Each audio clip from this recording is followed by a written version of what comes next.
শুধু সোমালিয়া থেকে দেখেন হযরতে ফজল ইবনে আব্বাসের কবর সেখানে পড়ে আছেন। হাজারো ব্যক্তি, লাখো লাখো মানুষের রক্তের উপর ভর করে ইসলাম আমাদের কাছে পৌঁছেছে। সেই ইসলামকে যদি কেউ কুটুক্তি করতে চায়, তারা হত্যা করতে চায়, ও জাতি আপনারা কি করবেন আমি জানি না।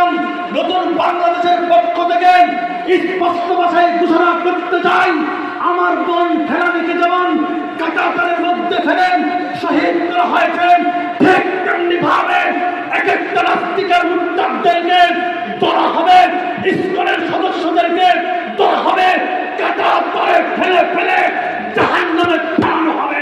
ঠিক কি বাবা? রাজি আছেন তো ইনশাআল্লাহ?